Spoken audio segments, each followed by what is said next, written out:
तत्वित्तुः महाबाहो गुण कर्म विभागो गुणाः गुणोषु वर्तताः इति मत्वा न सज्जते।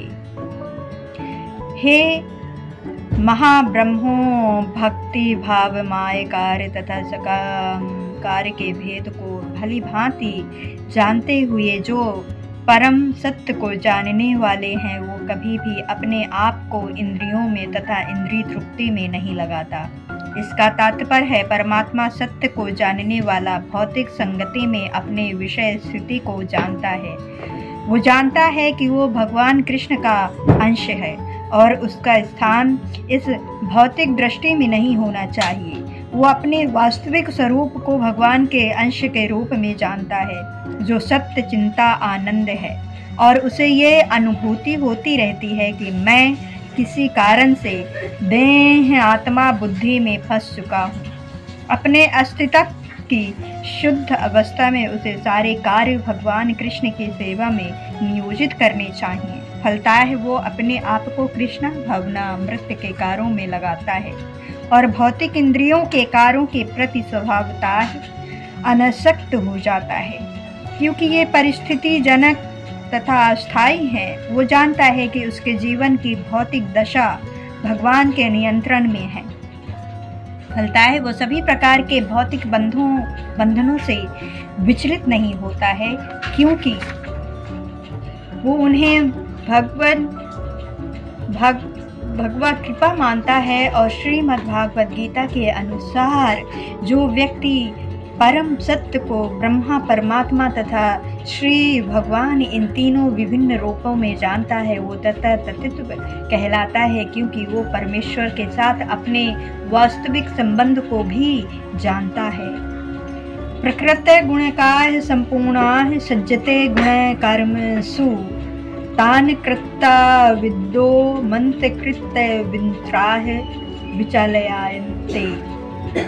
माया के गुणों से मोहग्रस्त होने पर अज्ञानी पुरुष पूर्णतः भौतिक कार्यों में संलग्न रह करके उनमें आसक्त हो जाता है। यद्यपि उनके ये कार्य उनमें ज्ञान भाव के कारण अधम होते हैं, किंतु ज्ञानी को चाहिए कि उन्हें विचलित न करे। इसका तात्पर्य है, अज्ञानी मनुष्य स्थूल भौतिक चेतना से और भौतिक उपस्थितियों से पूर्ण रहते हैं। ये शरीर प्राकृतिक देन है, और जो व्यक्ति शारीरिक चेतना में आध्यात्मिक आसक्त होता है, वो मन अर्थात आलसी कहा जाता है। और अज्ञानी मनुष्य शरीर को आत्मा स्वरूप मानते हैं। वे अन्यों के साथ शारीरिक संबंध को मधु तत्व मानते हैं। जिससे देश में ये शरीर प्राप्त हुआ है, उसे वे पूज्य मानते हैं, और वे धार्मिक अनुष्ठानों की औपचारिकताओं को ही अपना लक्ष्य मानते हैं। ऐसे भौतिक ग्रस्त उत्तराधिकारी पुरुषों के कुछ प्रकार के कार्यों में सामाजिक सेवा, राष्ट्रीयता तथा परोपकार है। ऐसी उद्योगिताओं के चक्कर में वे सदैव भौतिक क्षेत्र में व्यस्त रहते हैं, और उनके लिए आध्यात्मिक बोध मिथ्य है, अतः वे इससे रुचि नहीं लेते। किंतु जो लोग आध्यात्मिक जीवन में जागरूक हैं, उन्हें चाहिए कि इस तरह भौतिक में मग्न व्यक्तियों को विचलितता में जागरूक न करें। अच्छा तो यही होगा कि वे शाश्वत भाव से अपने आध्यात्मिक कार्यों को करें।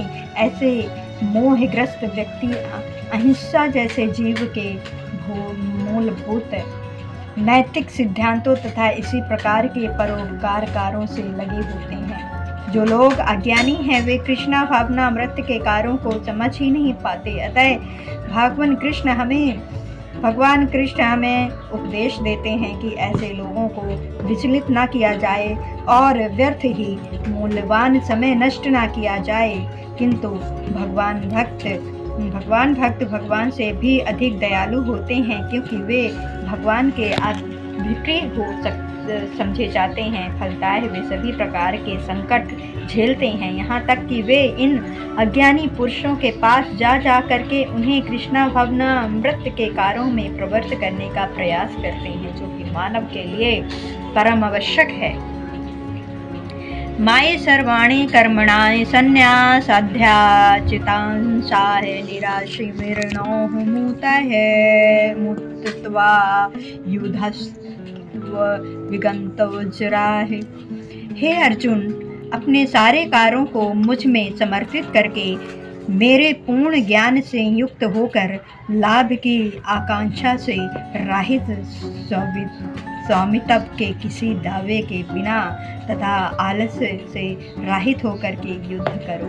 इसका तात्पर्य है, श्लोक भागवत गीता के प्रयोजन को स्पष्टता इंगित करने वाला है। भगवान की शिक्षा है कि स्वधर्म पालन के लिए सैन्य अनुशासन के सदस्य पूर्णता का कृष्णा भावना वाहित होना आवश्यक है। ऐसे आदेश से कुछ कठिनाइयां उपस्थित हो जा सकती हैं, फिर भी कृष्ण के आश्रित होकर के स्वधर्म का पालन करना ही चाहिए, क्योंकि वो जीवन की स्वाभाविक स्थिति है। जीव भगवान के संयोग के बिना सुखी नहीं हो सकता, क्योंकि जीव की नित्य स्वाभाविक स्थिति ऐसी है कि भगवान की इच्छाओं के अधीन रहा जाए। अतः श्री कृष्ण ने अर्जुन को युद्ध करने का इस तरह का आदेश दिया मानो भगवान उसके सेनानायक हों। परमेश्वर की इच्छा के लिए मनुष्य को सर्वस्व की बलि करनी होती है और तब जताए बिना स्वधर्म का पालन करना होता है। और अर्जुन को भगवान के आदेश का मात्र पालन करना था। परमेश्वर समस्त आत्माओं के आत्मा है, अतः जो पूर्णताय परमेश्वर पर आश्रित रहता है, या दूसरे शब्दों में जो पूर्णताय कृष्णा भाव निवाहित है, वो अध्याय चेतस्साह कहलाता है। निराशी का अर्थ है स्वामी के आदेश अनुसार कार्य करना, किंतु फल की आशा न करना। कोषाध्यक्ष अपने स्वामी के लिए लाखों रुपए गिन सकता है, किंतु इसमें से वो अपने लिए एक पैसा भी नहीं चाहता। इसी प्रकार मनुष्य को ये समझना चाहिए कि इस संसार में किसी व्यक्ति का कुछ भी नहीं है। सारी वस्तुएं परमेश्वर की हैं और मैं अर्थात मुझ में का वास्तविक तात्पर्य यही है। और जब मनुष्य इस प्रकार से कृष्णा भवनिग्राहित में कार्य करता है, तो वो किसी वस्तु पर अपने स्वामित्व का दावा नहीं करता।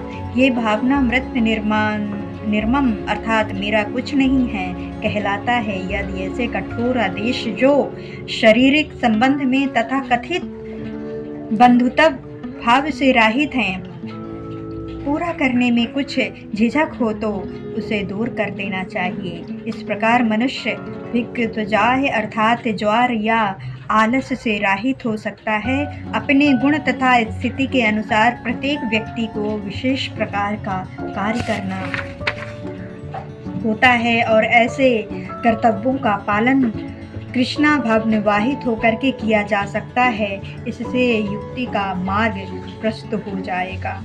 ये में पदामिता है नित्य दृष्टि है ममता है श्रद्धा भावो न सुनता है मुझते तीपी कर्मा ही। जो व्यक्ति मेरे आदेशों के अनुसार अपना कर्तव्य करते रहते हैं और ईर्ष्या रहित होकर के इस उपदेश का श्रद्धा पूर्वक पालन करते हैं, वे सकम कर्मों के बंधन से मुक्त हो जाते हैं। इसका तात्पर्य है, श्री भगवान कृष्णा का उपदेश समस्त वैदिक ज्ञान का सार है। अतः किसी अपवाद के बिना ये शाश्वत सत्य है। जिस प्रकार वेद सशस्त्र, उसी प्रकार कृष्णा भावना मृत का ये सत्य भी सशस्त्र है। मनुष्य को चाहिए कि भगवान से ईर्ष्या किए बिना इस आदेश में दृढ़ विश्वास रखे। ऐसे अनेक दार्शनिक हैं जो कि भगवत गीता पर टीका रचते हैं, किंतु कृष्णा में कोई श्रद्धा नहीं रखते। वे कभी भी सकम कारों के बंधन से मुक्त नहीं हो सकते, किंतु एक समान पुरुष भगवान के इन आदेशों में दृढ़ विश्वास करके कार्य नियम के बंधन से मुक्त हो जाता है, भले ही वो इन आदेशों का ठीक से पालन न कर पाए। कृष्णा भवन मत के प्रभाव में भले ही कृष्णा के आदेशों का पूर्णतः पालन न हो पाए, किंतु चूंकि मनुष्य इस नियम में से रुष्ट नहीं होता है और परम पर जाए तथा निराश का विचार किए बिना निष्ठापूर्वक कार्य करता है, अतः वो विशुद्ध कृष्णा भावना मृत को प्राप्त होता है। ये तेत भय सुरंतो ननु तिष्ठन्ति में ममतम सर्वज्ञान विगूढ़ स्थितम नष्टंचतासाह। किंतु जो ईर्ष्यावश इन उपदेशों की उपेक्षा करते हैं और उनका पालन नहीं करते हैं, उन्हें समस्त ज्ञान से राहित, दिग्भ्रमित तथा सिद्धि के प्रयासों में नष्ट भ्रष्ट समझना चाहिए। इसका तात्पर्य यह है कि यहाँ पर कृष्णा भावना वाहित न होने के दोष का स्पष्ट कथन है। जिस प्रकार परम अधिश्वासी की आज्ञा के उल्लंघन के लिए दंड होता है, उसी प्रकार भगवान के आदेश के प्रति अप्रज्ञा के लिए भी दंड है। अज्ञानकारी व्यक्ति चाहे कितना ही बड़ा क्यों ना हो, वो शून्य हृदय होने से आत्मा के प्रति तथा परम ब्रह्मा परमात्मा एवं श्रीमद् भगवान के प्रति अनभिज्ञ रहता है। अतः ऐसे व्यक्ति से जीवन की सार्थकता की आशा नहीं की जा सकती। सदृशाः चेष्टते साहे प्रकृत्य ज्ञान वनेपि प्रकृति यन्ति भूतानि निग्राह की करिष्यन्ति। ज्ञानी पुरुष में भी अपनी प्राकृतिक के अनुसार कार्य करता है, क्योंकि सभी प्राणी तीनों गुणों से प्राप्त अपनी प्राकृतिक का ही अनुसरण करते हैं। भला दमन से क्या हो सकता है। इसका तात्पर्य है कृष्ण भगवान मृत के दिव्य पद पर स्थित हुए बिना प्राकृतिक के गुणों के प्रभाव से मुक्त नहीं हुआ जा सकता है। जैसा कि स्वयं भगवान के तात्पर्य अध्याय में कहा जाता है, अतः संसारिक धरातल पर बड़े से बड़े शिक्षित व्यक्ति के लिए केवल सैद्धांतिक ज्ञान से आत्मा को शरीर से पृथक करके माया के बंधन से निकाल पाना असंभव है। ऐसे अनेक तथाकथित अध्यात्मवादी हैं जो अपने को विज्ञान में बढ़ा चढ़ा कर मानते हैं, किंतु भीतर भीतर वे पूर्णताय प्रकृति के गुणों के अधीन रहते हैं, जिन्हें जीत पाना कठिन है। ज्ञान की दृष्टि से कोई कितना ही विद्वान क्यों ना हो, किंतु भौतिक प्राकृतिक की दीर्घकालीन संगति के कारण वो बंधन में रहता है।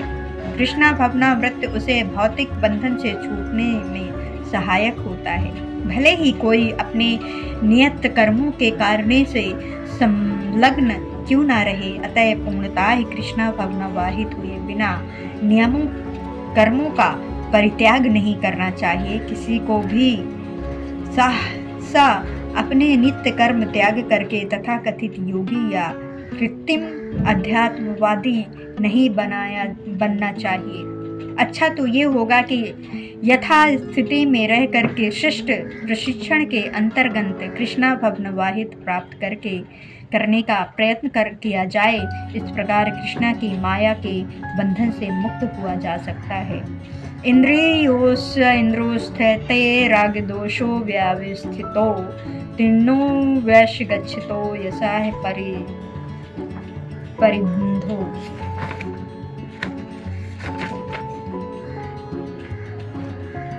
प्रत्येक इंद्रियां तथा इसके विषय से संबंधित राग देश को व्यवस्थित करने के नियम होते हैं। मनुष्य को ऐसे राग तथा देश के वशीभूत नहीं होना चाहिए, क्योंकि ये आत्म साक्षात्कार के मार्ग में अवरोधक है। इसका तात्पर्य है कि जो लोग कृष्णा भावना वाहित हैं, वे स्वयं भाव से भौतिक इंद्रिय तृप्ति में रहते होने में झिझकते हैं, किंतु जिन लोगों की ऐसी भावना न हो, उन्हें शास्त्रों के यम नियमों का पालन करना चाहिए। अनियंत्रित इंद्रियां भोग की भौतिक बंधन का कारण है, किंतु जो शास्त्रों के यम नियमों का पालन करता है, वो इंद्रियां विषयों में नहीं फंसता। उदाहरणार्थ, यनो सुखबद्ध जीवाह के लिए आवश्यक है और विवाह संबंध के अंतर्गत यौन सुख की छूट दी जाती है। शास्त्रीय आदेशों के अनुसार अपनी पत्नी के अतिरिक्त अन्य किसी स्त्री के साथ यौन संबंध वर्जित है, अर्थात सभी स्त्रियों को अपनी माता मानना चाहिए। किंतु इन आदेशों के होते हुए भी मनुष्य अन्य स्त्रियों के साथ यौन संबंध स्थापित करना चाहता है। इन प्रवृत्तियों को दमित करना होगा, अन्यथा वे आत्मा साक्षात्कार के मार्ग में बाधक होंगी। जब तक ये भौतिक शरीर रहता है तब तक शरीर की आवश्यकताओं को यम नियमों के अंतर्गत पूर्णतः करने की छूट दी जाती है, किंतु फिर भी हमें ऐसी छूटों के नियंत्रण पर विश्वास नहीं करना चाहिए। मनुष्य को आसक्त रह करके इन यम नियमों का पालन करना होता है, क्योंकि नियमों के अंतर्गत इंद्रिय तृप्ति का अभ्यास भी उसे पथ भ्रष्ट कर सकता है। जिस प्रकार की राजमार्ग तथा दुर्घटनाओं की संभावनाएं बनी रहती हैं, भले ही इन मार्गों की कितनी ही सावधानी से देखभाल क्यों न की जाए, किंतु इसका कोई आश्वासन नहीं दे सकता कि सबसे सुरक्षित मार्ग पर भी कोई खतरा नहीं होगा। भौतिक संगति के कारण अंत्यम दीर्घकाल से इंद्रियां सुख की भावना कार्य करती रहती हैं, अतः नियमित इंद्रियां भोग के बावजूद भी गुमराह होने की हर संभावना बनी रहती है। अतः सभी प्रकार से नियमित इंद्रियां भोग के लिए किसी भी आसक्ति से बचना चाहिए। लेकिन कृष्णा भवनामृत ऐसा है कि इसके प्रति आसक्ति से या सदैव कृष्णा को प्रेम भक्ति में कार्य करते रहने से सभी प्रकार के इंद्रिय कार्यों से विरोध हो जाती है। अतः मनुष्य को चाहिए कि वो किसी भी अवस्था में कृष्णा भावनामृत से विरक्त होने की चेष्टा न करे। समस्त प्रकार की इंद्रियां आसक्ति से विरक्ति का उद्देश्य अंततः कृष्णा भावनामृत के पद पर आसीन होता है।